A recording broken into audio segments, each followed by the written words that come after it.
নিৰ্বাচন বুলি ক'লেই নগাঁৱৰ সামগ্ৰীত যি ৰাজনৈতিক হিংসা হয় সেয়া সকলোৱে জানে কিন্তু এইবেলি সকলোৱে আশা কৰিছে যে এবাৰ শান্তিপূৰ্ণ আৰু নিকা নিৰ্বাচন হওক যাতে কোনো ধৰণৰ নিৰ্বাচনী হিংসা নহওক কিন্তু তথাপিও নিৰ্বাচনী আয়োগ সম্পূৰ্ণ সাজু মই দেখুৱাইছোঁ বৰ্তমান আজি যিহেতু আজিৰ পৰা মনোনয়ন পত্ৰ দাখিলৰ পৰ্ব আৰম্ভ হৈছে আজি ৰূপহীহাট কংগ্ৰেছৰ যি প্ৰাৰ্থী নুৰুল হুদা বিধায়ক নুৰুল হুদা আজি প্ৰাৰ্থিত্ব ইয়াত মনোনয়ন দাখিল কৰিবলৈ আহিব আৰু তাৰ পূৰ্বে আমি দেখুৱাইছোঁ বৰ্তমান মহিলা CRPFৰ জোৱান মহিলা আৰক্ষীৰ জোৱান লগতে আৰক্ষীৰ যিসকল জোৱান আছে অৰ্ধসামৰিক বাহিনীৰ যিসকল জোৱান তেওঁলোক সম্পূৰ্ণ সাজু যাতে এইবাৰ শান্তিপূৰ্ণভাৱে নিৰ্বাচন হয় কোনো ধৰণৰ যাতে অনাকাংক্ষিত পৰিৱেশ নহয় মই দেখুৱাইছোঁ এইসকল জোৱান এইসকল আৰক্ষীৰ জোৱান অসম আৰক্ষীৰ জোৱান সম্পূৰ্ণভাৱে সাজু হৈ আছে লগত আছে BSFৰ এইসকল মহিলা আৰক্ষীৰ জোৱান বাহিৰৰ পৰা যি BSFৰ কেইবাটাও টীম নগাঁৱলৈ অনা হৈছে যাতে কোনো ধৰণৰ অসুবিধা নহয় আৰু মই ইয়াত বৰ্তমান যি আমি নগাঁও জিলা আয়ুক্তৰ কাৰ্যালয়ৰ সন্মুখত দেখুৱাইছোঁ আয়ুক্তৰ কাৰ্যালয়ৰ সন্মুখত বৰ্তমান কটকটীয়া নিৰাপত্তাৰ ব্যৱস্থা কৰা হৈছে যাতে কোনো ধৰণৰ অনাকাংক্ষিত পৰিস্থিতি নহয় কাৰণ যিহেতু এনেকুৱা ঘটনা কেতিয়াবা সংঘটিত হয় যেতিয়া কেতিয়াবা মনোনয়ন দাখিল কৰিবলৈ অহা হয় মনোনয়ন দাখিল কৰিবলৈ আহোঁতেও দেখিবলৈ পোৱা যায় যে যথেষ্ট নিৰ্বাচনী হিংসা হয় কিন্তু এইবেলি যথেষ্ট কটকটীয়া ব্যৱস্থা কৰা হৈছে মই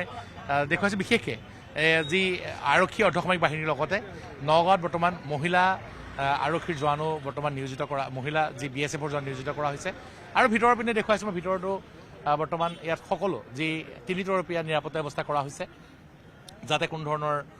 অনাকাংক্ষিত পৰিস্থিতি নহয় জিলা আয়ুক্তৰ কাৰ্যালয়লৈ অহাৰ পথতো বহু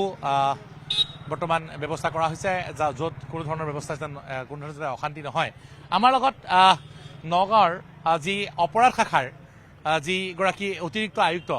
তেওঁ আছে আইন শৃংখলা পৰিস্থিতিৰ যি সম্পূৰ্ণ নিয়ন্ত্ৰণৰ বাবে নিৰ্বাচনী আয়োগ সম্পূৰ্ণৰূপে সাজু হৈ আছে আবুতানি দলে আছে নগাঁৱৰ অপৰাধ শাখাৰ আৰক্ষী অতিৰিক্ত আৰক্ষী অধীক্ষক নিৰ্বাচনী আয়োগে কঠোৰ ব্যৱস্থা কৰিছে যাতে শান্তিপূৰ্ণভাৱে নিৰ্বাচন অনুষ্ঠিত হয় এজ পাৰ MCC গাইডলাইন আমি যিখিনি কৰিব লাগে কৰি আছোঁ নিশ্চয় নিশ্চয় নিৰ্বাচনী আয়োগৰ নিৰ্দেশনা অনুসৰি যিখিনি কৰিব লাগে কৰি আছে আৰু আমি দেখুৱাইছোঁ বৰ্তমান এয়া জিলা আয়ুক্তৰ কাৰ্যালয়ৰ পৰিৱেশ জিলা আয়ুক্তৰ কাৰ্যালয়ৰ সন্মুখত বৰ্তমান দেখিবলৈ পোৱা গৈছে কটকটীয়া নিৰাপত্তা ব্যৱস্থা গঢ়ি তোলা হৈছে আৰু লগতে সমগ্ৰ পথসমূহত নিৰ্দেশনা দিয়া হৈছে যাতে